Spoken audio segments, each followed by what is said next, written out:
Hello friends, कैसे हैं आप सब। और अब दिन के 1 बज रहे हैं और मेरा न्यू ब्लॉग शुरू होने वाला है। और कैसे हैं आप सब। होप आप सब अपने घर में अच्छे होंगे। और बहुत सारे बच्चों के अब बोर्ड के पेपर्स आने वाले हैं 17 फरवरी से। सीबीएसई, आईसीएसई, स्टेट बोर्ड भी अब मोस्टली सब शुरू होने वाले हैं।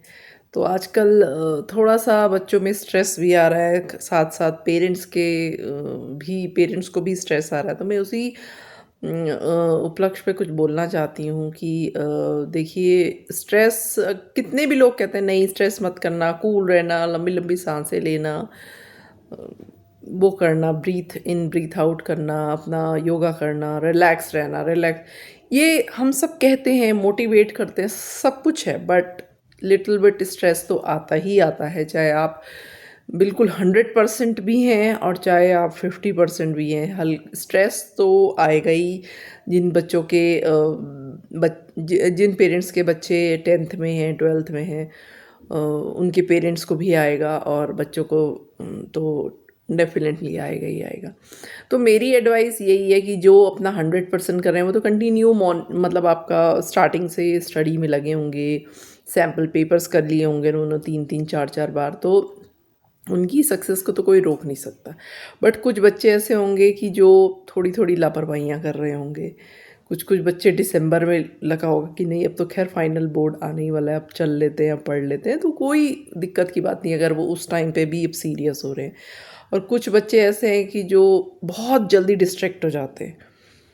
उनके पेरेंट्स को बहुत ज़्यादा टेंशन रहती है कि अभी तक टीचर्स यही बोलते आ रहे हैं कि ये कुछ कर नहीं रहा है, ख़ास कुछ कर नहीं रहा है। तो उन आप ये सोच के चलिए कि बच्चे से ज़्यादा स्ट्रेस उनके पेरेंट्स होते हैं। तो मेरा मानना यही है कि आप डे बाय डे बच्चों के साथ बैठें, उनसे इंटरेक्शन करें, उनको मोटिवेट करें, पॉजिटिव बोलें उनके साथ, नेगेटिव मत बोलें बिल्कुल भी, क्योंकि नेगेटिव हो सकता है कहीं ना कहीं उनको और डिस्ट्रैक्ट करे। पॉजिटिव में उनको ये बोले नहीं कर सकते हो आप, और आपने अभी बहुत अच्छा किया है और आपका कैपेबल है। और हो सके तो आप कोशिश, आजकल तो मोस्टली सारे पेरेंट्स ही मोस्टली जो हैं हमारी एजुकेशन है इतनी अच्छी है कि मोस्टली आप सब लोग पढ़े लिखे होंगे, चाहे वो गांव के हों चाहे कहीं के भी हों। तो उनके साथ अपने कुछ पुरानी जो अपनी स्कूल्स की बातें हैं उनको शेयर करें, उनसे मोटिवेट करें। कुछ सब्जेक्ट में आप भी इंटरेस्ट लें उनके साथ कि भाई हाँ ये ऐसा सब्जेक्ट है, ये ऐसा सब्जेक्ट है, और कोशिश करें उनको उस टॉपिक के बारे में डिस्कस करने की। और उसके बाद उनको मोटिवेट करें, उस तरीके का घर में माहौल बनाएं जिसमें उनको पढ़ने में अच्छा लगे। आप देखें कि बच्चा किस टाइम, ऑब्ज़र्व करें कि बच्चा किस टाइम अपने आप को कंफर्टेबल और अच्छा मतलब पढ़ने के लिए जो टाइम उसको सूट करता है उसमें वो मन लगा के पढ़ता है, वो टाइम को ऑब्ज़र्व करें।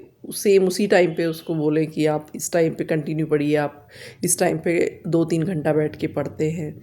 तो थोड़ा मोटिवेशन करना पड़ेगा, थोड़ा आपको भी स्ट्रेस फ्री होना पड़ेगा, घर का माहौल आपको थोड़ा सा इसी तरीके से क्रिएट करना पड़ेगा कि हर कोई पढ़ रहा है, चाहे वो पेरेंट्स हैं वो भी कुछ ना कुछ अपने इन्वॉल्व हैं, माहौल शांत है, गैदरिंग कम है। गैदरिंग बहुत ज़्यादा होने से भी बच्चे डिस्ट्रैक्ट हो जाते हैं। और आजकल के बच्चे तो वैसे भी सोशल मीडिया पे बहुत एक्टिव रहते हैं, क्योंकि ऑनलाइन क्लासेस बहुत ज़्यादा चलती हैं आज की डेट में। अच्छे अच्छे टीचर्स आ रखे हैं जिससे बच्चे ना चाहते हुए भी ऑनलाइन यूट्यूब से पढ़ते ही पढ़ते हैं। नो डाउट यूट्यूब से पढ़ने में बेनिफिट बहुत है, बट कुछ कहीं कहीं नुकसान ये है कि बच्चे खुद से अगर कर रहे हैं तो ठीक है, बट अगर खाली यूट्यूब देख के ही समझ के और फिर उसको वहीं छोड़ रहे हैं तो वो नुकसान भी है।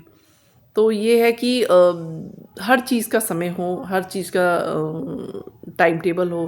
टाइम मैनेजमेंट बहुत ज़रूरी है कि आप किस टाइम पे कौन सा सब्जेक्ट उठा रहे हैं और पर्टिकुलर सब्जेक्ट को कितना समय दे रहे हैं। उससे रिलेटेड उस टॉपिक को अगर आप ख़त्म कर रहे हैं तो उससे रिलेटेड उसके क्वेश्चंस जो हैं, क्वेश्चन बैंक से आप कितने कर पा रहे हैं, वो आपको एनालाइज करने में हेल्प करेगा। आप इस तरीके की जानकारी बच्चों को दीजिए।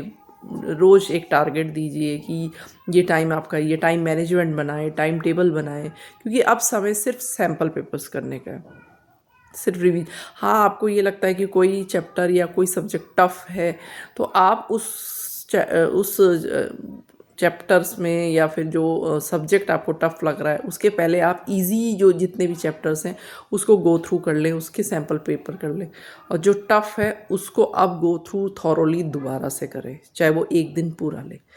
तो मेरा सबसे यही सजेशन है कि स्ट्रेस लेने से कुछ नहीं होगा, सिर्फ कहते हैं ना कर्म करो, कर्म का फल ही मीठा होता है। जितना आप कर्म करेंगे, जितना आप इस टाइम पे हार्ड वर्क करेंगे दिन रात करके, उसका रिज़ल्ट आपका बोर्ड के एग्ज़ाम के बाद जब रिज़ल्ट आएगा वो आपको दिख जाएगा।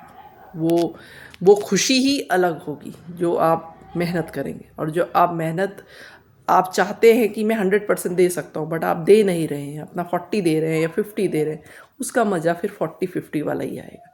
बट यू आर केपेबल, आप केपेबल हैं 100% देने के लिए, तो आप ज़रूर दीजिए।